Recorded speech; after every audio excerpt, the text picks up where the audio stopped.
Good afternoon. Thank you for being here. We are excited to start this great panel with these very talented experts who are going to bring us tremendous insights. The bios, names, organizational affiliation is up on the screen, so we're not going to read anyone's bio, which could probably be its own documentary on Netflix if we did that one by one. What I do want to do is I want to read the panel title again, and also what I think is a very accurately worded description of the panel, just to provide a little bit of context before we dive into the questions. So this panel, Equitable Growth, Workforce Solutions that Complement Economic Development. Regional economic development in New York City focuses on creating sustainable growth by investing in local industries, infrastructure, and workforce readiness to strengthen the city's economy and improve community well-being. Collaborative networks are essential to this effort, especially as initiatives like life sciences hubs, green energy projects, and technology innovation districts take shape. The panelists here today will share strategies for sustaining and expanding these networks to bridge skills gaps, foster equitable opportunities, and prepare the workforce for emerging industries. And so that's our panel description. And typically we would dive into the what does it take to do that, and what are the best strategies to get it done. But I think especially now, right after our national elections, that unlike in the past, one of the things that we should really focus on is the premise, the principle of equitable development itself. You've all seen the news. You know who some of the new appointees or suggested appointees are going to be to a number of federal agencies. So you see who's going to be going into the Department of Education, into the Department of Labor, into the Department of Commerce. You know that there may be a new department called the Department of Government Efficiency. Who knows what they're going to do? And so the principle of equitable growth, if we think about workforce development and economic development, there is one perspective that economic development is the demand and workforce development is the supply. And if we really should be responding to in terms of economic development and making sure that we're giving companies what they say they need, which are qualified workers, why are we focused on the workers at all? Why are we focused on some of these other things like childcare and transportation and stipends? We need a workforce development system, not an expanded welfare system.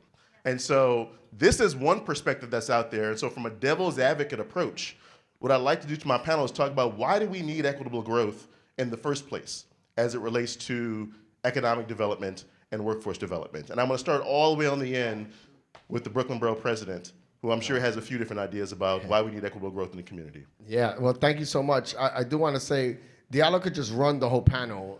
We could just hear him speak, and look, it's interesting to speak on the fears of the unknown. I want to say that we know the systems that exist right now, and I don't think we handle them or maneuver through them efficiently now.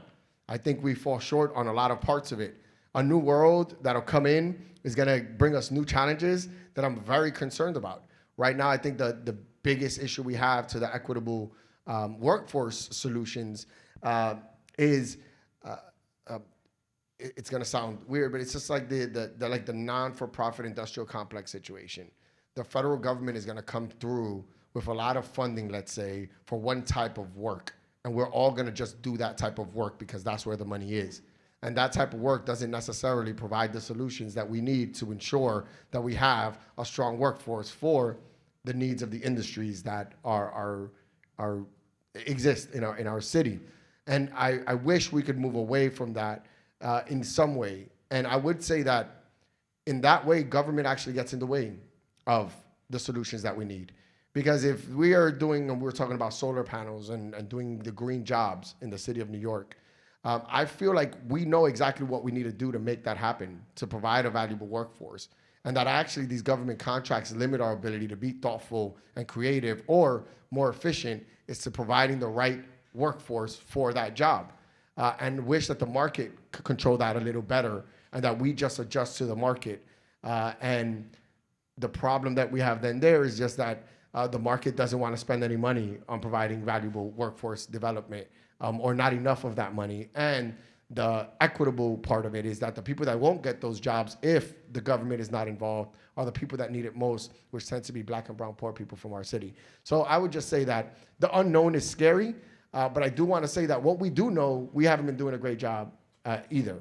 So I want to allow us for some opportunity to be open to being New Yorkers, and it's just adapt and be prepared to adapt and be prepared to do the work that we need to do in an effort to help the people that need the most help.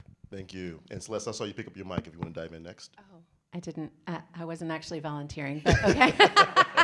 No, I think what the borough president said is fantastic, and I think that it's just important to recognize that, markets are human constructs, right? And people can't move as quickly. I just saw a yes, thank you. People can't move as quickly as capital or, economic forces can move. And like literally, people can't pick up and move their households and their families. They want to stay here. And so to me, equitable growth is about providing for ways so that the job market in our city and the people of our city can grow and advance together. David, Shehila, either one of you want to add anything to the conversation? Sure, I'll jump in, echoing everything that everyone said, but I think when we really focus on equitable growth or equitable economic development, oftentimes we get caught in this cycle of like the moral and ethical implications of equity. But really, equitable economic development is a business strategy. When you focus on equitable economic development, you're able to facilitate the pipeline for a broader talent pool, for a more diverse and experienced talent pool.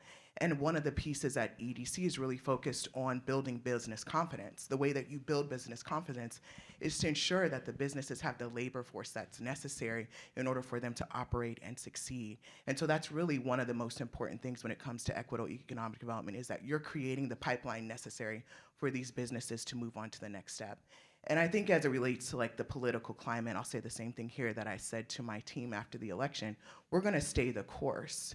We're going to continue to do that work that we're doing. We're going to continue to focus on these innovative industries that are coming up down the pipeline and ensuring that we're prepared. We're laying that foundation through career training, exploration, education, et cetera. And I think that, as we all know, New York City is a leader in a number of industries and a number of strategies, and so we can be that beacon for people if we stay the course, we dig our heels in, and we really focus on the work that needs to be done. I think political landscape changes frequently, and we know what the solutions are, and we're working and collaborating across different organizations and industries to be successful in that space.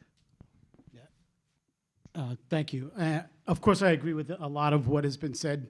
I would underline one aspect of it, and that's the time factor, because I think when you talk about equity, or even if you remove that from the conversation as it relates to economic development, I think both on the economic development side and on the workforce side, we go right past the time that it takes to make the investments and prepare the pipeline. And I think that has an equally detrimental impact on the efficiency and effectiveness of economic development. And of course, there are implications around how to prepare those that are most marginalized in time. But I also think on the demand side, the skills gap is largely present because the investments of time and money are not made in the talent pool, regardless of where that talent pool comes from, in ample enough time to make it a truly effective ecosystem of economic development. Thank you. And let's continue talking about how collaborative networks contribute to economic development and workforce development. How can collaborative networks effectively close skills gaps in key industries? And what are examples of successful models? And so, David, continuing with you, I know that Henry Street Settlement has done some really great work on the Lower East Side around collaborative networks with economic development and workforce development. Talk about that just a little bit in terms of what you've seen work there. Sure. And here I would introduce a concept that, so this is my 24th year, in the sector and in workforce development, or with some proximity to it. And for many years, I watched the idea of collaboration not necessarily fall by the wayside, but be attempted in many, many, many different iterations and not necessarily succeed or gain traction. There are tremendous headwinds on both the economic development side and the workforce development side, against collaboration. In fact, I think the system in many ways pits us to compete against one another, and in addition to competing against time. And so a term that, kind of became obvious to us on the Lower East Side was, what can create that readiness? On the Lower East Side, we had like Essex Crossing as one of the largest economic development projects in the city outside of Hudson Yards, kind of looming off in the distance. And it created this kind of environment. There was this Godzilla moment, like, something's coming, across the river and it's going to hit the Lower East Side and it's going to create jobs. And that kind of tension and the enthusiasm and the excitement kind of created this time where we're all willing to work together. And so that kind of Godzilla effect has a really, really important, impact on the readiness to collaborate. Because if something's at stake, I think we're ready to collaborate more readily. Also, in the wake of a Godzilla, like I've seen, after a pandemic or after, 9/11, a lot of collaborative efforts have succeeded where, kind of in peacetime or in normal times they don't. So I think the climate around fertile ground for collaborations can be supported by kind of us doing a more effective job at naming that kind of like protagonist or that kind of like that moment of preparation from both capturing the spirit to collaborate instead of compete, but also to prepare along the timelines.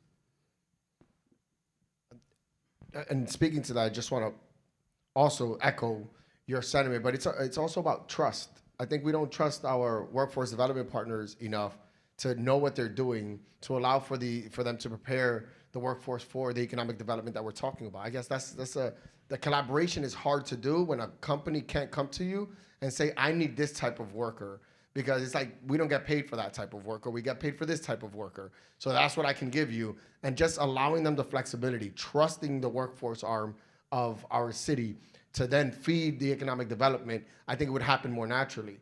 If we're trying to get people out to the right jobs, we got to allow for these jobs to be able to dictate kind of what they need and give them what they need. And I just don't think that we're built that way.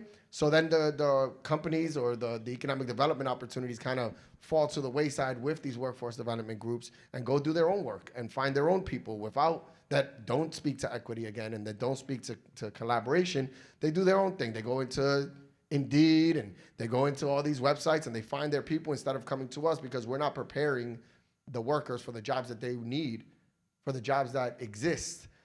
Again, because the workforce folks are not trusted enough to move forward in an innovative and flexible way. So, and I think there's a second time like I said that or reiterated it, but I just want to say that I think there's a big gap between government and workforce development folks that feed the equitable growth and economic development that we're not seeing. Can I just add something quickly? Because I think the second part of your question, I know I didn't respond to it in terms of how can collaboration help with the skills gap. So on the Lower East Side, we established the Lower East Side Network. The fact that we had an entity that was able to be named in an RFP for economic development really provided a level of efficiency and clarity in terms of how the organizations that existed on the Lower East Side would partner. Once that entity is established, and our partnership director is here today, Rachel Cato, our new partnership director, and so here we are 14 years later. A lot of the trust has been established among the organizations that work together on Lower East Side, but now we can be literally named into RFPs, and that provides a unique opportunity to kind of get that timeline, get the information on jobs. We have MOU signed now with economic development projects that the shovel hasn't even hit in the ground yet. And so as qualifications, criteria, skill sets are identified, we have kind of a running head start to be able to start to meet and provide those skills and the training necessary for people to succeed with ample enough time to get them there before the jobs are actually created and opened and launched, with the partnership and participation of the economic development project or the hiring entity. So it truly sets the stage for collaborative efficiency. Celeste. Well, so the Lower East Side Employment Network is a great example of a really successful collaboration, and it's based around place, right? It's based around a geographic place. The other way that I think we've seen partnerships be established and be able to be successful is when they're based around sectors, right? So we have a Green Jobs Network. I see Tanya Gale and probably some other folks who are part of the Green Jobs Network. They're working on that, working with that particular sector. There have been, healthcare efforts obviously over the years. So I just think that, but what's important and what we've seen in these collaborative efforts is that the organizations, and often there's a couple lead organizations who then pull in others, are ahead of the curve, right? They see the big economic development effort coming, which means they are in communication with their elected officials, with the government, and they begin to build that network and those efforts early enough to be able to be part of the conversation.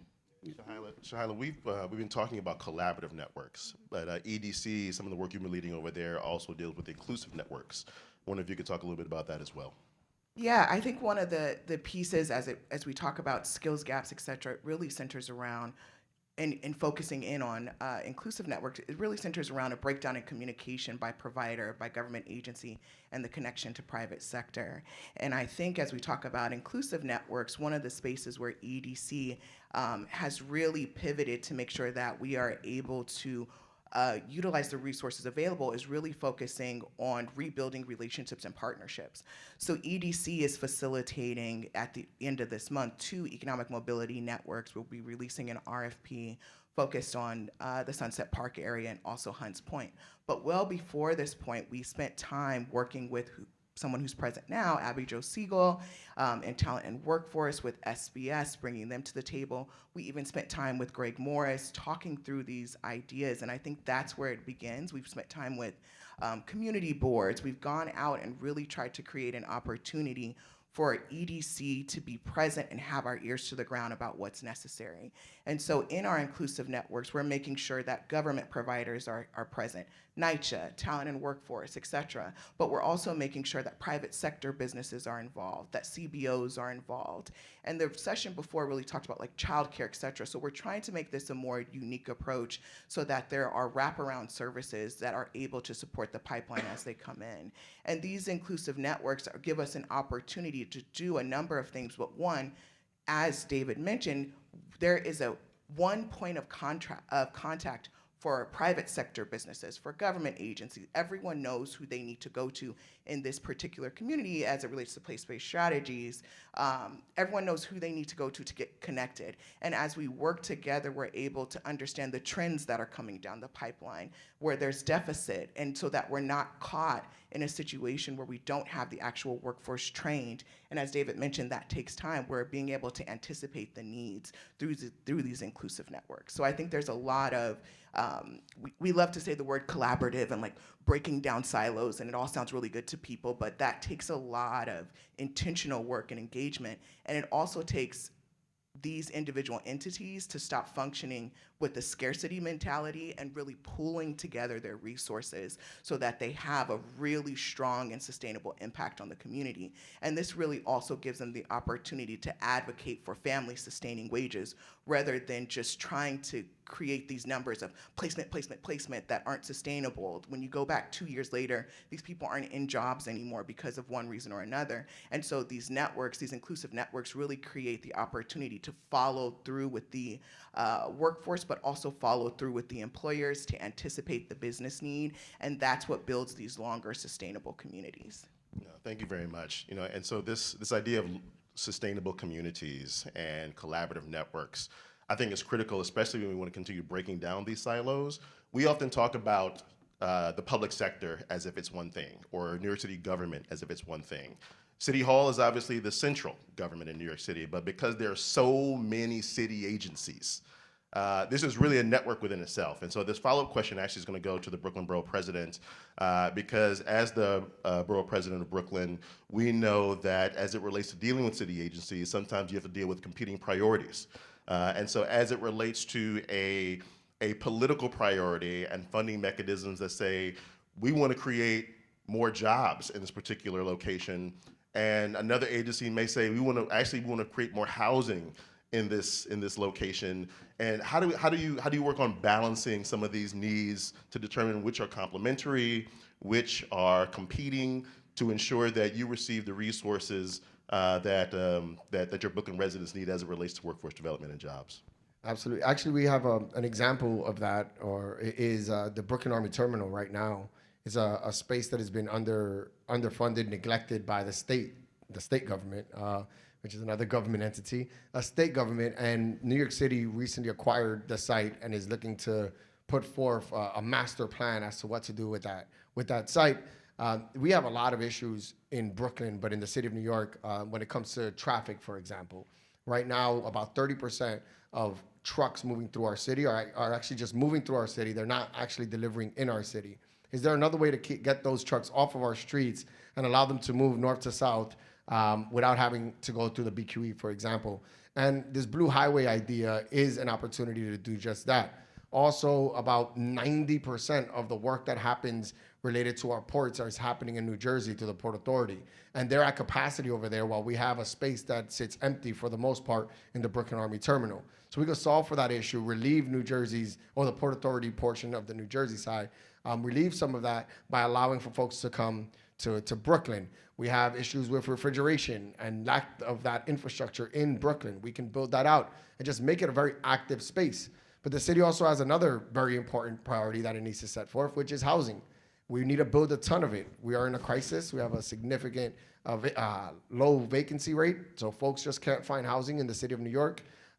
So the city sees this space, and the natural inclination there is that they want to build housing on it. It seems like a large space, but when it comes to economic development opportunities, we have very few spaces, and it is not a large space. And I'm concerned that we're even having a conversation about adding housing to this site because I think it's going to threaten how many jobs we can get there. I think it's going to threaten, the viability of manufacturing sitting, abutting, or so close or adjacent to housing and what that means. And I'll just give one example of that in North Brooklyn IBZ because of the illegal loft tenants that were living there. They'll call 311 because of a noise complaint because Boar's Head trucks are coming in the middle of the night. And it's because they're not compatible uses. Boar's Head should be able to be there to move their product all over the Northeast and the jobs that they provide because of that. And it is threatened because of the housing that's built there. So just trying to build that housing manufacturing buffer is very difficult. So for me, I would just say that I have to set priorities for Brooklyn. Economic development is central in that location, and housing is going to be central in other locations. There's no reason why we can't do it all. But trying to do it all in one place is what gets us in trouble. And I hope that EDC takes a stance that economic development is the #1 priority and the priority that we have to set forth here. Should they introduce housing to this site, I actually think it's it speaks against their principle or who they are. And right now that's not the case. EDC is actually presenting alternatives that include housing, and it's frustrating for me because I want them on my team. And they're on HPD's team, and I feel like those competing interests are hard for me as an elected official to solve for. Yeah, it's hard to thread the needle on some of these complex topics, and I want to invite the rest of the panel to weigh in on this by broadening the context of this a bit. And some of this comes down to how do we really define success as we're focused on some of these initiatives, and so the general question is, how do you define success in network building for workforce and economic development? And what metrics or outcomes are most effective in measuring impact? And so based on some of the initiatives that you worked on over many years, how are you measuring success? I want to open this up to the full panel. So I'll go first. So one of the major responsibilities of my pillar at EDC is to be able to track the long-term community impact of the work that we're doing. And oftentimes, I think that when it comes to metrics, people are focused on short-term, quantity-based metrics. And so it's 150 jobs. Ooh, we filled 150 jobs.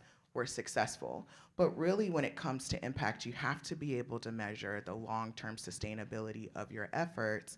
And so what EDC has facilitated internally is the development of what we call the social impact dashboard. And so this social impact dashboard is measuring the number of jobs that EDC has either directly created or facilitated and tracking over the long-term period of sustainability. Not just the placement of a job, but particularly measuring it against family-sustaining wages. And there's a number of different definitions of family-sustaining wages, good-paying jobs, and we use all this different language, and so we set a criteria there. The other piece is really around facilitating the development of infrastructure to maintain sustainable communities. And so workforce in this particular context can build the opportunity to see how many individuals are able to maintain their current housing, how many individuals have seen an increase in salary, how many individuals have either moved up the spectrum and have develop small businesses or have seen growth in their small business as they develop that, as well as particularly around MWBE procurement, beyond the expectations of what's set out for us through the New York City office of MWBE. We're pushing the needle. We want to make sure that we're procuring at a larger percentage rate for MWBEs, because this is, again, going back to the concept of equitable economic development. Being able to advance and build the capacity of your small business as a minority or woman-owned business actually contributes to economic wealth building in the future. And so there's a number of metrics. We also have something called the Neighborhood Vulnerability Dashboard. EDC is responsible for long-term stewardship in a number of communities: Sunset Park, Hunts Point, East New York, areas in Queens. And so we wanted to show that our impact has actually improved this community. And so we use our Neighborhood Vulnerability Dashboard, which is a geospatial kind of metric system, to see how we improve the air quality here. What's the work that we've put in the space, the environmental support in these particular areas. And I think those metrics are what's more important than just, did a person get a job? Right? We need to know more than that. And so we spend time following the track of a number of individuals, businesses, communities, to really discuss and really work and pivot our strategies and align our strategies to ensure that these are sustainable, family-sustaining wages, sustainable communities, and that we're actually facilitating the pipeline for businesses to be developed. Thank you, Shehila. I know we're getting the prompt that they want us to begin winding down, but for this question, I want to give create an opportunity for Celeste and David to weigh in as well. Well, I'll add that, for both economic development and workforce development, our basic metric is jobs, right? But that's actually where the similarity ends. In economic development, I see Meryl nodding, thank you. In economic development, they're always talking about, it's gonna create 100 jobs, it's gonna create 500 jobs, but we don't ever actually measure whether those jobs actually got created, number one. Number two, a whole bunch of those jobs are temporary construction jobs. And construction jobs are great, and that's an underpinning of our economy. But those construction workers, they kind of move from one job to the next. And so they're taking the same new jobs at different job sites around the city, right? Because if you look at those jobs from the workforce development lens, what we're looking for is how many of those jobs were filled by New Yorkers? How many of those jobs were filled by New Yorkers from Black and brown communities with a history of, discrimination? We want to know how we make these metrics come together, and I think that can be really challenging. And then just the one other thing, though, that I would say is when you go back to this idea of collaborative networks, one of the metrics that we have seen be really useful in a network is referrals. How do we track people who go from one piece of a network to a different piece of a network and track them kind of throughout the lifespan of their involvement in that particular project?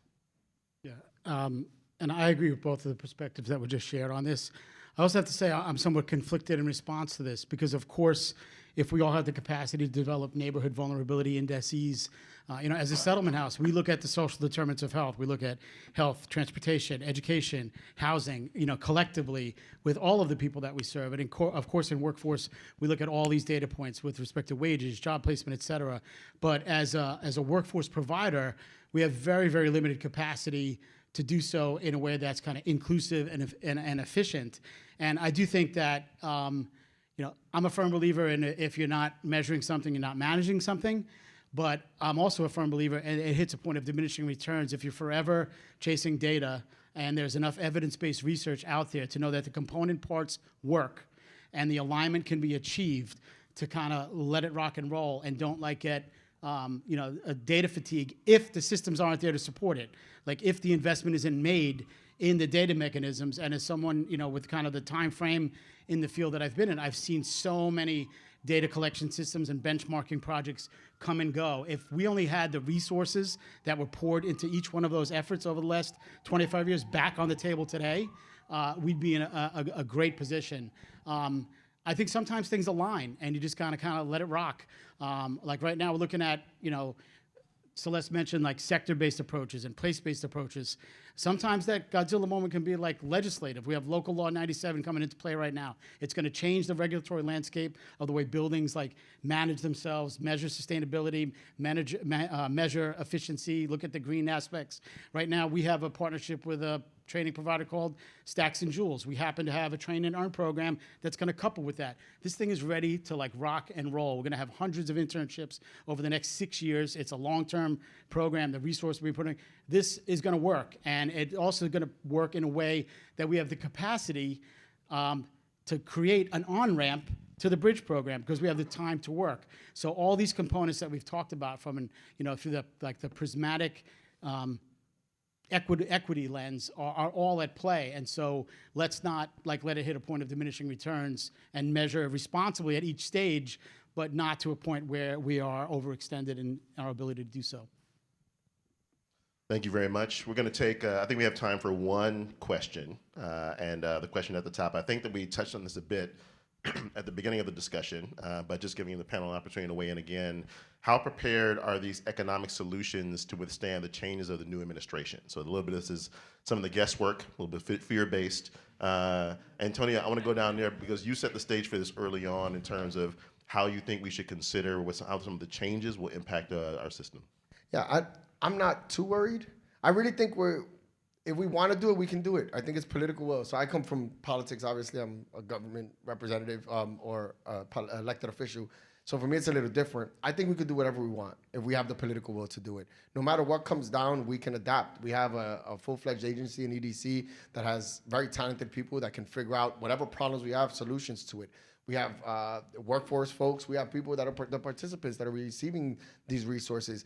Everyone is ready to go. If you're doing workforce development, you see that you can have somebody that comes in and has no idea to do anything you're about to teach them. And when they leave, it's an extraordinary transformation. That's what we are as New Yorkers. So I just worry less about these things than most folks because I've been doing this work for about 18 years. And in my time, the sky has never fallen on New York, no matter what. The worst circumstances that you could possibly put in front of a city, and we always figured it out. Bad or good, I think we're going to be fine. We'll adapt. We'll flip the script. They'll think that they can do something to us to hurt us, and it won't. It'll make us stronger. So I'm actually, I'm not afraid. I think New York is very special, and that we can figure that out. Thank you so much. We're going to do a quick lightning round. This last question, which came from the conference organizers, it's about AI. So we're going to get like some quick 15, 20-second responses from our panelists down the line. Everyone wants to know about AI and how it's going to impact workforce development and economic development. Simple question, how are you and your agencies, your organizations leveraging AI right now for the work that you've talked about you're doing today? So let's start with Shehila. Great. I think, EDC's one of its innovative industries is really centered around tech and creative industries. And so EDC, in advance of this understanding and anticipating the huge impact that AI is going to have on the workforce, but just across, a number of industries, we have spent a lot of time making sure that we have the right assessments. We're understanding the job growth opportunities for individuals to facilitate the creation of AI, making sure that we are upskilling people and making sure that they have the tools that they need to be able to be hired and pipelined into this particular industry. And I think very directly, one of the ways that we've been able to really center in on AI is making sure that AI, again, is used in an equitable way. So our tech team has spent time doing research on the ways that AI could be inequitable and then facilitating and advocating changes in those particular systems. Thank you. David. We're trying to keep people alive, housed, fed, cared for.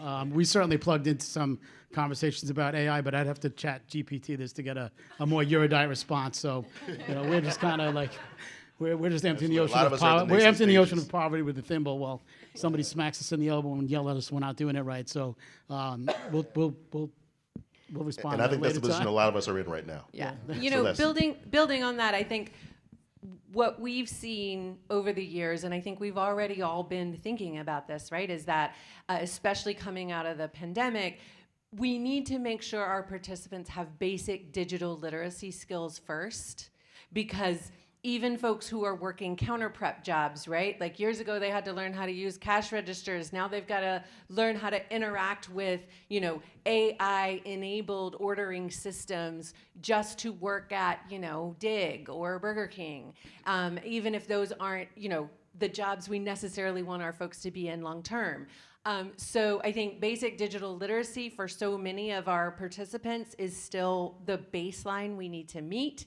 And then the other thing I'd say is, where we as an organization at Public Works Partners are finding AI useful is the ability to capture research and best practices just from an even wider, kind of deeper net than we were able to draw before. Thank you, Celeste. And President Reynoso, AI, where's Brooklyn at?